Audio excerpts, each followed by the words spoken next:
আপনি যদি উপকার সাধন করেন, তির্যক প্রাণীও আপনার হিতার্থেই তার করণীয় কর্তব্য সম্পাদন করবেন। এমন একটি উদাহরণ আমি দেব। এটি হচ্ছে চায়নায় বুদ্ধ ধর্ম দর্শন যখন প্রচার প্রসার লাভ করে, সেখানে বহু বুদ্ধ ভাবধারার গল্প রচিত হয়। তার মধ্যে একটি গল্প, এক গ্রামে একটি লোক বাস করতেন। তিনি অত্যন্ত দয়ালু পরায়ণ ছিলেন। তার নাম ছিল লিংপা। তিনি একটি মদের দোকানে চাকরি করতেন। মদের একটা খামার থেকে তিনি মদ আনতে যেতেন। তো একদিন তিনি দেখতে পেলেন মদ যে তৈরি করে আঙ্গুরের চাষে, ওখানে আঙ্গুরগুলো জমিয়ে রাখে, মৌমাছি উড়ে উড়ে এসে মদ খেতে গিয়ে অনেক সময় সে মৌমাছিগুলো মদের মধ্যে ডুবে যেত। তো যেহেতু পাকা ভারী হয়ে যেত, আর উঠতে পারতো না, এই লিংপা তিনি কি করতেন, একটা কাঠি দিয়ে সে পোকাগুলো তুলে দিতেন একটার পর একটা। এইভাবে তিনি মদ আনতে গেলেই সেই মদ যেখানে তৈরি হতো সে জায়গায় আঙ্গুরের স্তূপ যেখানে থাকতো, ওখানে ওই রকম মৌমাছি দেখলেই সেগুলো তিনি তুলে দিতেন। তারা বেঁচে যেত, উড়ে যেত।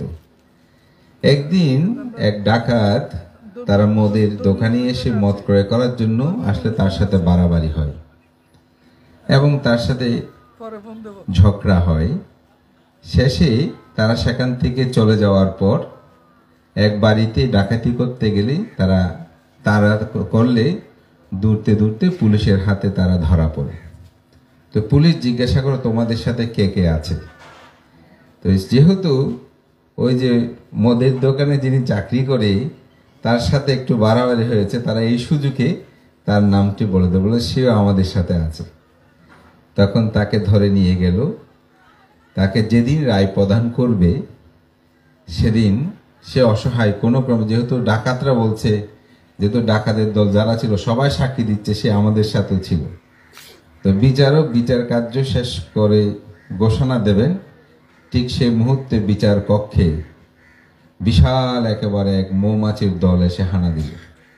কাউকে আক্রমণ করে নাই, কিন্তু সবাই টেবিলে বসে গেছে, বিভিন্ন স্থানে শব্দ করছে, কিন্তু কাউকে কামড় দিচ্ছে না।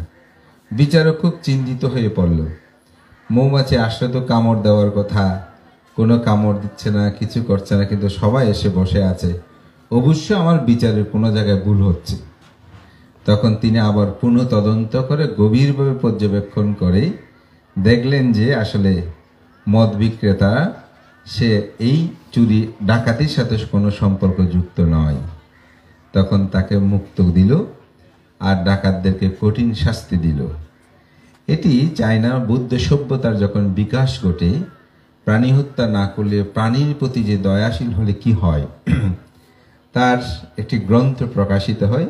সেখান থেকে আমি মূলত এটা বলেছি, এটা কোনো ত্রিপিটকের গল্প নয়। আমি এখানে এটাই বলতে যাচ্ছি, আপনি যদি একটা তির্যক প্রাণীরও উপকার করেন তাহলে কিন্তু তিনিও আপনার প্রত্যুপকার সাধন করবেন। তো বুদ্ধ এটাকে বলেছেন দুর্লভ। অঙ্গুত্তনিকে 2 নিপাতে বুদ্ধ বলেছেন, দেমে বিক্ষাবে পুঘালু দুর্লভ লোকাস্মিং। হে ভিক্ষুগণ, জগতে 2 ধরনের ব্যক্তি বড় বেশি দুর্লভ। ইউসা পুব্বাকারী, ইউসা কথাইয় কথাবেদী। যিনি আপনার পূর্বের উপকারের কথা স্মরণ করবে এমন মানুষ খুব কম জগতে। দেখবো অনেকে স্বীকার করতে চায় না, মনে করতে স্বীকার করলে আমি ছোট হয়ে যাব। আর প্রত্যুপকার, তিনি যখন আপদ বিপদে পড়ে তখন তার হিত সাধন করা। তো আজকে আমি মনে করি এই পরিবার তারা সেরকম একটি দুর্লভ কর্ম করছেন। তাদের পরম সে জ্ঞাতিগণকে স্মরণ করি, তাদের প্রতি কৃতজ্ঞতার প্রকাশে এই সুন্দর আয়োজন। আমি এটাকে সাধুবাদ জানাই। পুণ্যকর্ম ইহজীবনে মানুষ নন্দিত হয়, পরজীবনেও মানুষ নন্দিত হয়। আপনি পুণ্যকর্ম করলে কেউ বলুক সেটা নয়, আপনি মনে মনে বলতে পারবেন আমি সৎ কাজ করেছি, ভালো কাজ করেছি, এটাতে আমার আনন্দ। আর যদি আপনি মন্দ কাজ করেন, সবাই প্রশংসা করলেও নিবৃত্তে আপনার কান্না আসবে, আসলে আমি তো এমন নয়, তবুও মানুষ আমাকে এমন করছে। সেজন্য সবসময় ভালো কাজ করবেন, সৎ কাজ করবেন, জ্ঞাতি ধর্ম প্রতিপালন করবেন। শ্মশান যে আপনারা নির্মাণ করেছেন এটা অবশ্যই প্রয়োজন, তবে শ্মশান সেটি বড় কথা নয়। সবচেয়ে বড় কথা হচ্ছে আত্মচিন্তায় আমি নিজেকে বিশুদ্ধ করে আমার চিত্তকে উন্নত করতে পারছি কিনা। বুদ্ধির সময়কালে পিতা পুত্র দুজন বিজ্ঞ হয়। তো পিতা যেহেতু বৃদ্ধ, সেই গিদকুটো পর্বত দিয়ে পুত্রকে দেখাচ্ছে, আমি মৃত্যুবরণ করলে তুমি আমার দাহ কার্যটা এখানের মধ্যে করবে। তো বুদ্ধ সেখানে তাদের নিশ্চয় দেখে গেলেন, গিয়ে বললেন, হে তোমরা এখানে কি করছো? বলছে তথাগত বুদ্ধ, আমি তো বৃদ্ধ কালে বিজ্ঞ হয়েছে, আমার পুত্র তো এখনো যুবক, আমি মরে গেলে কোথায় শ্মশান হবে সেটা একটু দেখিয়ে দিচ্ছি। বুদ্ধ বলছেন, হে মগু পুরুষ, তুমি মৃত্যুর কথা যে ভাবছো, এই পৃথিবীতে আমি এমন কোনো স্থান দেখি না যেখানে কোনো মানুষের দাহ কার্য সম্পাদন হয় নাই। পৃথিবীর সমস্ত জায়গাটি হচ্ছে শ্মশান।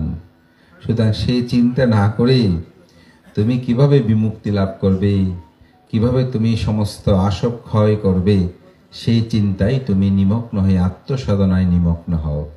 তো সুতরাং আমাদেরকে সেই চিন্তাও করতে হবে যে আমি মৃত্যুর পরে যেন আমার জীবনটি ঊর্ধ্বগতি হয়, আমি নির্বাণমুখী হই।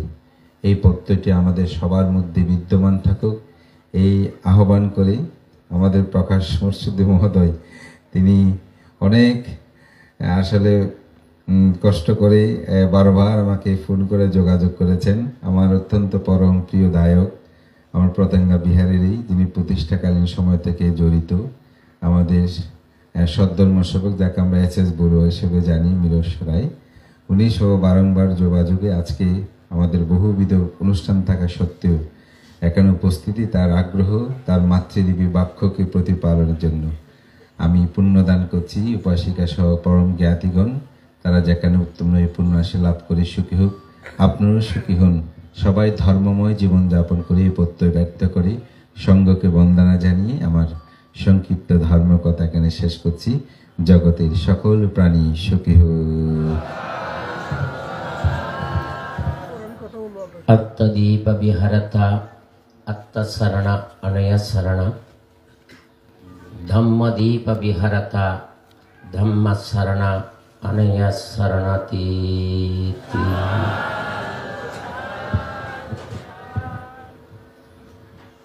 বঙ্গীয় বৌদ্ধ সমাজের ইতিহাস এবং ঐতিহ্য সমৃদ্ধ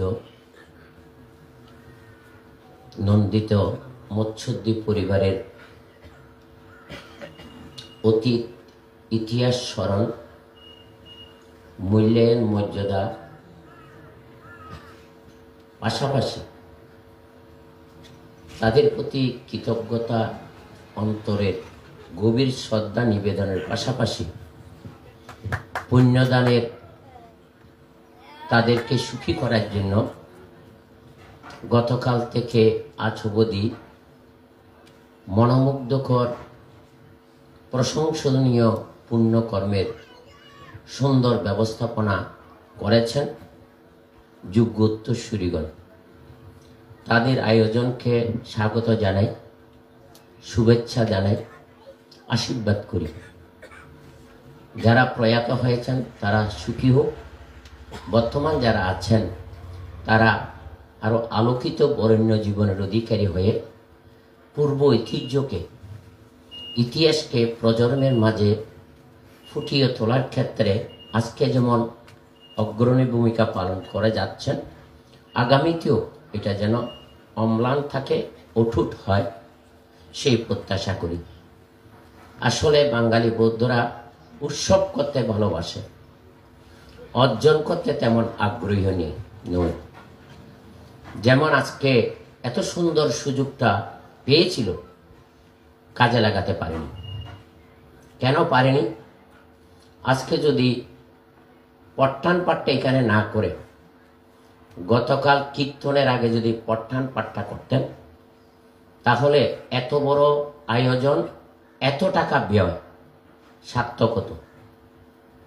আর আজকে এত ধারাবাহিক পুষ্পর্ঘ না দিয়ে সঙ্গ যখন ভেতরে প্রবেশ করছে, তখন যদি দিয়ে দিতেন তাহলে 1 মিনিটের মধ্যে অনুষ্ঠানের গাঢ়তা বেড়ে যেত। এবং এমন সময় এসেছে কিন্তু যেখানে কোনো আলোচনা উপস্থাপন করে যে কোনো কেউ তার জ্ঞান ভাণ্ডারকে ঋদ্ধ করতে পারেনি। স্নো পাউডার দিলে চকচক লাগে, সৌন্দর্য বাড়ে, কিন্তু গরম যখন পড়েছে তখন আর এই মূল্যবান সুগন্ধি দ্রব্য স্থায়িত্ব নেই। তা আমরা ধর্মসভাটা হচ্ছে তদ্রুপ, বিশেষ করে বাঙালি বৌদ্ধদের। আমি গত পরশু খাগড়াছড়ি গিয়েছিলাম। সারা বাংলাদেশ নয়, ভারতে এই জাতীয় তীর্থ সৃষ্টি হয়েছে কিনা সন্দেহ হয়। ভোর 6টায় প্রদক্ষিণ শেষ হয়ে গেছে, 7:30টায় মেডিটেশনের উপর 1.5 ঘন্টা আলোচনা হয়েছে। 9টার থেকে সঙ্গদান, অষ্ট পরিষ্কার দান, হাজার হাজার মানুষের উপস্থিতিতে সুসম্পন্ন হয়েছে এবং সেখানে কোনো দায়ক শুভেচ্ছা বক্তব্যও দেয়নি, ফুলের তোড়াও দেয়নি। কিন্তু বিশেষ অসংখ্য ভিক্ষুর মধ্যে বিশেষ কয়েকজন বিষয়ভিত্তিক ধর্মদেশনা করেছে। তাই আপনাদের চেয়েও দুর্বল মস্তিষ্কের মানুষ পার্বত্য এলাকা ইদানিং কিছুটা উচ্চ লেভেলে চলে গেছে, মেজরিটি কিন্তু খেটে খাওয়া মানুষ। কিন্তু তাদের মধ্যে যে ধর্মীয় অনুরাগ, শ্রদ্ধা, আর আমরা এত শিক্ষিত হওয়ার পর, যেমন এত ধন সম্পদের মালিক হওয়া সত্ত্বেও কিন্তু আমাদের ধর্মজ্ঞান অর্জনের ক্ষেত্রে আমরা খুবই দুর্বল। যেমন আজকে অনেক বছর ধারাবাহিকভাবে এটা রক্ষা করছে, কিন্তু তারা চাইলে 20 পাতার একটা মৎস্যদ্বী পরিবারের কৃতিত্বময় সন্তানদের ইতিহাসটা লিপিবদ্ধ করে সমাজকে দিতে পারত। করবে কি? কিন্তু এইটা করবে যেটা অস্তিত্ব যুগের পর যুগ গর্বিত ইতিহাস সাক্ষী থাকবে। দেখেন আমাদের রাঙ্গুনিয়ার সব দিকে ওই যে যিনি ঢাকা থেকে এসেছেন, কেমন, হ্যাঁ, যেখানে প্রথম ক্যালকাটা ইউনিভার্সিটির কৃতি অধ্যাপক ভগবান চন্দ্র মস্তবীর, তো তাদের ইতিহাস, ওনার কি পয়সা নাই? করবে? বরং গ্রামটা আস্তে আস্তে ক্ষতবিক্ষত করে দিয়েছে। কেন? যুগোত্তরসূরি না থাকলে কেমন পূর্ব ঐতিহ্য টিকিয়ে রাখে না, বংশমর্যাদা ফুটে ওঠে না। আমরা ভিক্ষু সংঘরা একবার কত কিছু আস্বাদন করছি। ত্যাগের মতো ত্যাগী যদি হয়, তাহলে বুদ্ধের ধর্মবিন রক্ষার জন্য আমি আত্মোৎসর্গ করেছি, এত আমার পদের কি দরকার? বলেন না, কথাটাও প্রিয়, ঘটনাটা সত্য কিনা বলেন। এই কারণে বাঙালি বৌদ্ধরা বর্তমান এবং ভবিষ্যৎ কি হবে কেউ কিন্তু চিন্তা করছে না। শুধু উৎসবে মেতে উঠেছে, কোটি কোটি টাকা নষ্ট করছে। কিন্তু ভগবান মস্তবীর বলেন বা আরো যারা এখানে কীর্তিমান সাঙ্গিক সমাজ, অন্যান্য উপজেলার চেয়ে আমাদের ইতিহাস ঐতিহ্যটা অত্যন্ত সমৃদ্ধ, কিন্তু কারো পূর্ণাঙ্গ ইতিহাস কেমন গিরিদের যেমন নাই, ভিক্ষু ধরে নেই। এইগুলি পরিবর্তন করবে কে? আমরা উৎসব প্রেরণা দিয়ে অনুষ্ঠানটা শেষ করি, অর্জন অভিজ্ঞতার দিক নির্দেশনা দিতে পারে না। সেই কারণে আমরা যেই তিমিরে আছি সেই তিমিরে থাকবো। হয়তো আমি কেন বলছি, যেহেতু শুধু এই গ্রামের সন্তান না, আমি সমগ্র ভারত বাংলা উপমহাদেশে বহু জায়গায় গিয়েছি, কিন্তু যেখানে যেখানে গিয়েছি শুধু হিন্দুদের ইতিহাস ঐতিহ্য সদা সর্বদা লিপিবদ্ধ হয়। খ্রিস্টানদের ইতিহাস অত্যন্ত সমুজ্জ্বল এবং দীপ্তিমান, তাদের কার্যক্রম মানবতাবাদী, আর আমাদের কার্যক্রম হচ্ছে উৎসববাদী। কেমন? যেমন আমরা বৌদ্ধদেরকে বৌদ্ধ বানাতে পারিনি এখনো, কেন? আমাদের মধ্যে দুর্বলতা আছে, হ্যাঁ। আর ওরা বৌদ্ধদেরকে নিয়ে তাদের অবস্থানে নিয়ে যাচ্ছে। কেন? তাদের প্রথম কার্যক্রম হচ্ছে কি, গ্রাজুয়েশনের আগে কোনো সন্ন্যাসী হতে পারবে না। প্রাথমিক অনেক যোগ্যতা সম্পন্ন হওয়ার পর ফাদ্রি হয়। তাদের প্রথম কার্যক্রম হচ্ছে এডুকেশনারি ডেভেলপমেন্ট। কেমন? এডুকেশনারি ডেভেলপমেন্ট হওয়ার পর সংক্ষিপ্ত জাতি তারা কি হয়, সবার ঊর্ধ্বে স্থান দখল করে। আর আমরা সুযোগ পেয়েছি, ভিক্ষু সমন হয়ে গেছি, তখন আমাদের স্যাক্রিফাইসটা দুর্বল এবং আরো আঞ্চলিকতা গুরুবাদ দিয়ে সমাজকে আমরা দাবিয়ে রেখেছি। আর সমাজও বুঝতে পারছে না যে এইভাবে যে সমাজ টিকবে না। তাই যেহেতু সময় নেই, কথাগুলো চিন্তা করবেন। এখানে সব শিক্ষিত, কেমন, কিন্তু আসল জায়গার থেকে ছাগলের মতো, ছাগলকে যদি নৌকাতে উঠাতে চাই, তুমি এমন ভাবে খুঁট ধরবে, নীতি আদর্শের প্রশ্ন নাই, আমি সেখান থেকে সরে আসবো না। আর দু নৌকাতে পাড়া দিতে গিয়ে কেমন কি হলো, মাঝখানে গিয়ে যেহেতু উঠতে পারেনি, হ্যাঁ, ঠপ করে জলে পড়ে নিজের জীবনটাও চলে গেল, ওই পারেও যেতে পারলাম না। তাই তুলনামূলকভাবে বলেন, আমি বৌদ্ধদেরকে 1 নাম্বার উপাধি দিচ্ছি। এখন হয়তো আমাদের সাথে অনেকের মতে মিলল হবে না, গরমিল হবে। আমরা ভাই যদি কোনো ভুল বুঝাবুঝি হয়, একটা কাজ করি, ওই মন্দিরে তুমি যেতে পারবে না, আমিও যাব না, কিন্তু দুইজনের দুই দ্বারার মধ্যে একটা কাজ করি, চলো মন্দিরে ওটাকে আমার দরকার নেই, আরেকটা মন্দির সৃষ্টি করি। প্রথমটাও রক্ষা হচ্ছে না, দ্বিতীয়টাও রক্ষা হচ্ছে না, যেহেতু উত্তরসূরি নেই, বলে এমনকি যোগ্য ভিক্ষু নেই। কেমন, কথাটাও প্রিয়, ঘটনাটা সত্য কিনা বলেন। এখন তরুণ সমাজ অনেক শিক্ষা দিক উন্নত হয়েছে, আসবে আসল জায়গায়, আমার তো মনে হয় অনুষ্ঠানে আসবে, কথার ফুল জুড়ে দেবে, কিন্তু বাস্তবতায় একটা কি হাই স্কুল, একটা কলেজ, একটা হাসপাতাল, একটা কারিগরি বিদ্যালয় করতে পেরেছেন? কি অবদান আছে বলেন? বলেন। তাও আমি মনে করি আমার বাবা, আপনার বাবা মারা গেছে, বুদ্ধের নির্দেশিত জ্ঞাতি পূজা না করলে আমার কি হবে, রাত্রের মধ্যে ঘুম হবে না। তাই ওনাদেরকে স্মরণ করে কিছু পুণ্য অনুষ্ঠান করি, কিন্তু আসল জায়গাতে আমরা জাতি গঠনের জন্য কোনো কার্যক্রম আছে? তাই দুটো কথা বলে শেষ করছি, একটা হচ্ছে বৃত্ত আর একটা হচ্ছে ব্যাপ্তি। বৃত্ত মানে কি? আত্মকেন্দ্রিক, আত্মসুখ, আত্মভোগ, আত্মপ্রতিষ্ঠা, আত্মোন্নতি। আমারটা ছাড়া কারোটা চাই না। তাই ব্যক্তি যতক্ষণ সক্ষম, প্রতিষ্ঠান সচ্ছল, ব্যক্তি ক্ষয়িষ্ণু, প্রতিষ্ঠান ধ্বংস কিনা বলেন? বলেন। তাহলে এখন বৃত্ততে থাকবেন নাকি ব্যাপ্তিতে যাবেন? ব্যাপ্তিতে যেতে গেলে কি কি গুণের দরকার বলেন? এখন জানেন, বলতে পারবেন কেউ?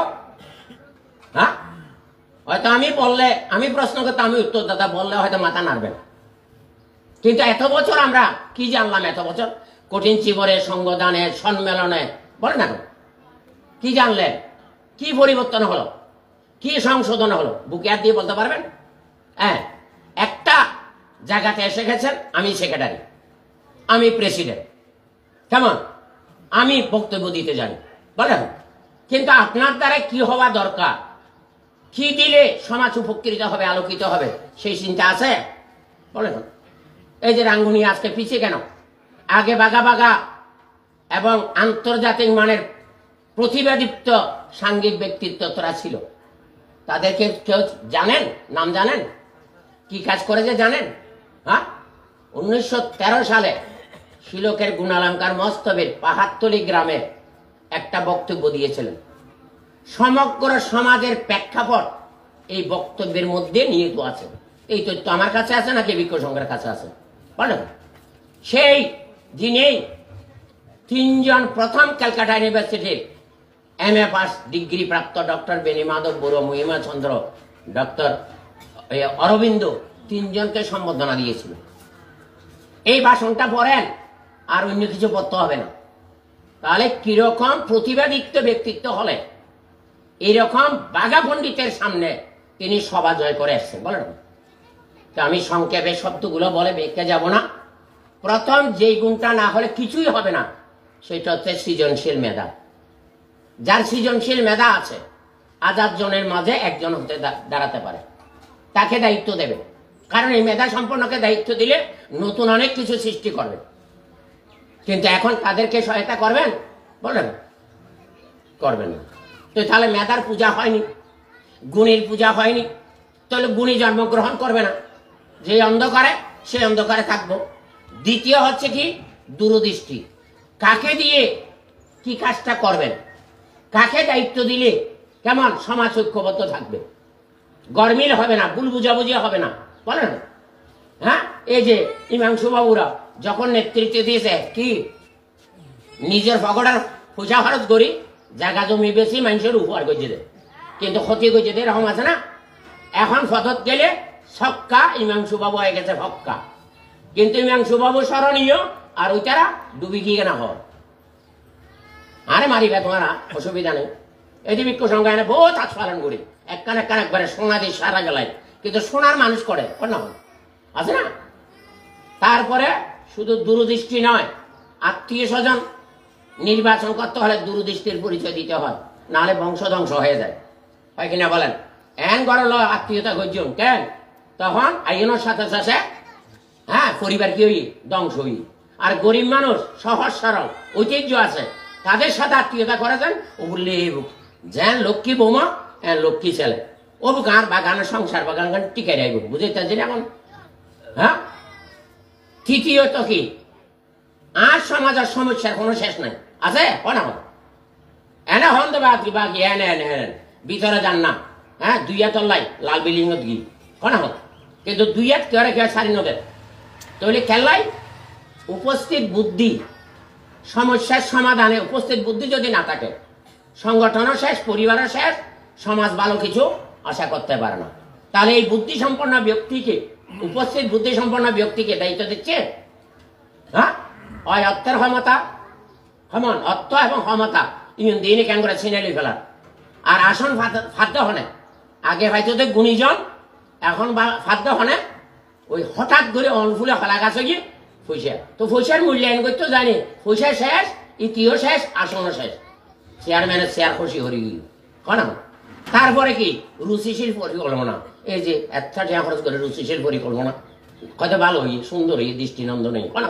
তো পরিবারকে এঁকে সাজাও, সমাজের এঁ করে সাজাও, রুচিশীল মানসিকতা দিনে আইবেন না? বাজে রে বাজে মারাত্মক। হ্যাঁ, যোগে ধরে যোগে হায়, যোগ খাওয়ানোর পর লড্ডর করে পড়ে যায়, আর মানুষে ধরে মানুষের খায়, খাওয়ানোর পর আর আগরি চাইতে আর দিব কিনা বল, বুঝছো না? তো এই সমাজের ক্যাঙ্গুরি অনেক সংশোধন পরিবর্তন, আর ভিক্ষু সংঘ নোরা মা বাপ সারি আসি দিই না। হ্যাঁ, আর যেতে নয়, গুরু যেতে নয়, শিষ্য বক্তব্যের কোনো সুযোগ নাই, কারণ বক্ত অলরেডি ডার্কর ভিতর রায় দিয়ে প্রত্যেকখান দিয়ে নি না। তিয়ান সমাজের উন্নতি নাকি ধর্মের উন্নতি না। তারপরে হচ্ছে কি সব গুণ আর আছে, একখান গুণের ক্ষেত্রে আমরা দুর্বল, সেটার নাম কি? হ্যাঁ, ধৈর্য আছে। ক্ষণিকের মধ্যে হতাশার সাথে তেলে বেগুনে জল উড়ে, কেউ কেউ মানে নলেন, তো ধৈর্যের অপর নাম কি? ধর্ম। তারা হন ধর্মে ধার্মিক না। তারপরে জিয়া নইলে সহিষ্ণুতা, ওরি বউ সহিষ্ণুতা আছে না, ব্যয় ব্যয় সহিষ্ণুতা আছে না, লাগাই দিয়ে দে না অন্ত জলের না। জ্বালাইতে নাইশন নাকি নিবাইতে নাইশন, পরিশেষে জিয়া নইলে কোনো আনিত ন। ত্যাগ মানে কি? বাহ্যিক বস্তু নয়, এই বলতে অন্তরের বিষয়। তো অন্তরের কালিমা যতক্ষণ দূর নগরিবেন পরিষ্কার মন নইব, তো পরিষ্কার মন নইলে আর ইতিহাসন হতাইব, অনারার ইতিহাসন হতে। ওই যে শঙ্কু সারা বাংলাদেশ ঘুরে, ইটার পূর্বপুরুষের ইতিহাস করতে না কন্যা হন, হ্যাঁ কন্যা হন, আর নাম ধরে হই দেখি আর আমি কোল আর না পারি না, আর ঠাকুমার নাম তোয়াই এখন ন ভাই কে আর কুষ্টিয়ন বাক্যন কি ওই বট গাছ তলা দি বেলায় বুদ্ধি গাছের তলায় আন্দোলন নরেন্দ্র নদীর বালুর তলে ঢুকে দিই কেন? তার মানে তুই মর্যাদ না, তোর 14 পুরুষ মর্যাদ বই। আর কিন্তু ওলা হত থেকে 14 পুরুষের নাম নইলে পিণ্ডদান দিতে পারিবেন কনা হন, শ্রাদ্ধ করি না পারিবেন। তো যে জাতি জাগি ঘুমায় তার আর জাগন যাইতো না। অনেক কষ্ট করি যুদ্ধ করি না আসি, মনে করছিলাম যে ঠিক সময়ে আলোচনা হইলে কিছু জিনিস তরুণের মধ্যে যদি জাগে তাহলে তারা ঘুরি দাঁড়াইবার চেষ্টা করে, যে না কই রাঙ্গুনিয়া সাহেব এখন সাহেব মিটিং দেখো, রাস্তা দেখাই দিও অনেক কি করিবে, কিন্তু অবু কেটে মিটিং ডাইবে আবার ইবে আইনে যদি চাপটাই ধরে কেন? তার মানে তোমার আর সুযোগ দিতেন না, মুইও করতেন না না। প্রত্যেকটা গ্রামত পবিত্র স্থান, এই কেমন যে অশান্তির কারখানা বুড়ো সমাজের আশীর্বাদের জায়গা, অভিশাপ এনে করেন জীবন জয়ন্তী মরন্তী ব্যাখ্য না, কিন্তু পরিবর্তনের কিনা যথেষ্ট সন্দেহ আছে। তো কথা আজিয়া গাছ চাইলা কথা হই ও প্রিয় কথা হই, আর নামও দিয়ে দেবা আজি জিন। হ্যাঁ, তো জিন জিনতে ধরে কিন্তু এখানে খবর করে দিন, তোমার ডাক শুনে যদি কেউ না আসে একলা চলো না, একলা চলো। তাই এখন একলা আসি এডিও থাকতে না বাজু, আগে আগে এনে একা আসিল বহুত বড় আসি, ইয়া যেতে সঙ্গরে ডাকি সঙ্গ হইলে বঙ্গ ইয়া ফ্যান্ডলের ভিতরে তৈক্য ইয়ে তো জনার ঘর সঙ্গদান যতক্ষণ ন হয় ততক্ষণ সঙ্গদান শেষ হ্যাঁ তারপর হইলে বঙ্গ বঙ্গ মানে তুমি আর খবর নলিবে আমি তোমার খবর নলিব শাসন সদ্ধর্ম ঝেড়ে যাবে যজ্ঞই মোরগাম ভাইলে হই হ্যাঁ তোর গানের কথাই চিন্তা করতেন না তারা বুদ্ধের পরিপন্থী কার্যক্রমে জড়িত বিদায় বাঙালি বৌদ্ধ সমাজ কি ঐক্য নষ্ট হয় উন্নতি হ্যাঁ ম্লান হয় ওই দেখো না পারি হলে কেন জিয়া এই তারা জিয়ান হইয়া রক্ষা করছি এখন আর রহত দে তোমার আর তো সহযোগিতা না করো তো তোমার গাড়ি তোমার থাকো কেন আসল জায়গায় তারা দখল করি তখন তোমার এখন মাজা বাড়িব কিনা হোক হ্যাঁ তিন যদি বুঝিত তারক কি হই ন হই আর এনে সরা চাইনি কিছু ইয়া চাইনি ইতারা এনে ডাকি নলিবিয়া সমাজের ইতিমধ্যে কেকে ধ্বংস করছি কেকে মেলানো করছি খাদ দ্বারাই কি হয় ই অনরে সংশোধন করে যদি আইতারান তাহলে ভবিষ্যৎ ভালো হইব নইলে যে টিমেরি আছে সেই টিমেরিতে আইবেন সবাই মঙ্গল কামনা করে যায় নামত আশা বলেন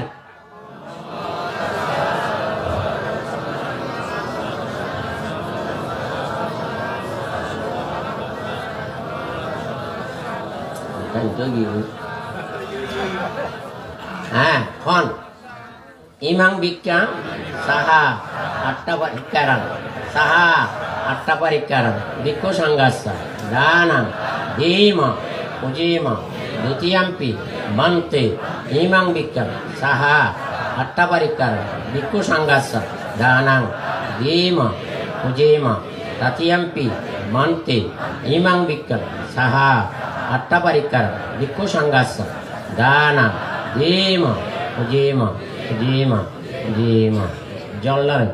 Idang bo, nyati nangotu, sukita huntu, nyatayu. Idang bo, nyati nangotu, sukita huntu, nyatayu. Unnami, utakang batang. Jataninang, pabatati, eva meva, itudinang, petanang, upagapati, atabatasa. Ammehi, sampadang, punya sampadang, sabbe deva, sabbe satta, sabbe bhuta. Sabbe naga, sabbe yakka, sabbe manusya, sabbe amanusya, sabbe peta, anamodanto, sabba sampatti, siddhiya, akasattasa, bummatta, devo naga, mahiddika, punyantang, anamoditva, siram rakkantu, buddha shasanam, siram rakkantu, jinadesanam, siram rakkantu, mangparam. Iminya, punya kamera, mamebala, samagamu, satang, samagamu, hotu, yavanibbana, pathiya. Idam me punya nibbanat sampatsayo. Oh tu, bawa tu, kita tu.